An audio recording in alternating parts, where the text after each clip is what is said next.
Hello everyone and welcome back to another video from Wake&Tech. In this video, I'm going to show you how to delete the Tango application from your device. So let's get started right away.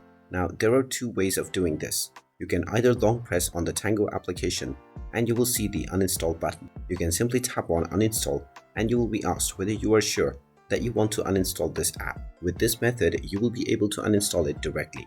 You can also tap on the Google Play Store or the iOS App Store depending on your device, and then tap on the search box and type in Tango and start your search. Once you find the Tango application, tap on it and you will see the uninstall option. Go ahead and tap on uninstall and this will also uninstall the Tango application from your device. Just wait for a while and all of the user data will be removed from Tango. And there you have it.